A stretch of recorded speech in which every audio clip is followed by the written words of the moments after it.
സ്ഥാവക സന്നിധി ഞങ്ങൾ വരുന്നു. കാരുണ്യസാഗരമേ,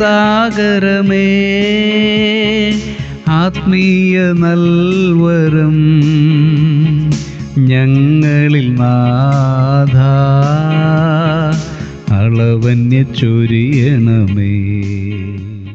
1 പത്രോസ് 4:10 ഓരോരുത്തരും വരം ലഭിച്ചതുപോലെ വിവിധമായുള്ള ദൈവകൃപയുടെ നല്ല ഗ്രഹവിചാരകന്മാരായി അതിനെക്കൊണ്ട് അന്യോന്യം ശുശ്രൂഷിപ്പിക്കും.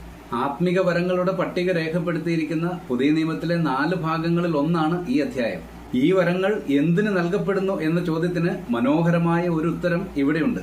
പരസ്പരമുള്ള സഹായത്തിനും ശുശ്രൂഷയ്ക്കുമായി ഇത് ഉപയോഗിക്കപ്പെടണം.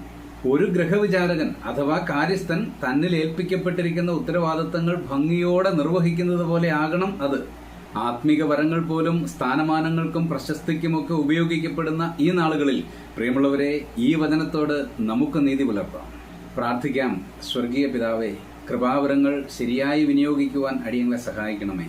സഹജീവികളെ സഹായിക്കാനും ശുശ്രൂഷിക്കാനും കൃപ നൽകണമേ. യേശുക്രിസ്തുവിന്റെ പരിശുദ്ധ നാമത്തിൽ തന്നെ ആമേൻ.